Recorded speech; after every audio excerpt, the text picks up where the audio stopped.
All the hidden taxes that nobody ever anticipates. When you buy a pump with a 20-year lifespan, you aren't just buying the sticker price of, say, $68,333. You are committing to spend some $689,000 in installation, maintenance, and operating costs over the next 20 years, according to the Hydraulic Institute, of which $415,812 is the operating cost, which is about two-thirds of the total life cycle cost. What usually happens when buying a pump? Come on now, be honest. We both know that we get into this argument about which one has the lower sticker price.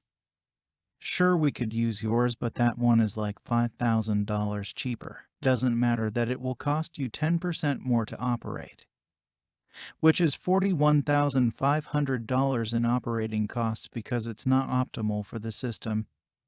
You'll have more repairs and maintenance costs because of it. That doesn't matter.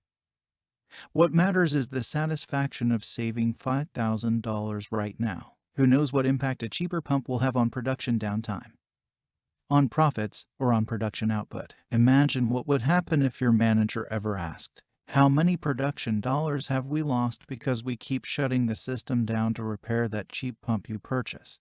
That's only the beginning of the problem. While your engineering, procurement, and construction firm is offering up poor designs, pump system design has come a long way over the last couple of decades. Most of the designs we see for a pumping system using a fixed-speed control valve system. Now, they are the cheapest to install, but they are not the cheapest to run. Variable speed drives and parallel multi-pump systems are often cheaper to operate, and the additional installation and setup costs are made back very quickly after being put into use. EPC firms do this because you, the end client, have trained them to. The same. How do we keep the price tag as low as possible to win the work mentality filters into system design as it does for choosing the right pump? The designs are in fact good. They just aren't optimized for total life cycle cost. Likewise, your cheaper pump is perfectly good, but it is a terrible selection once you evaluate the life cycle costs.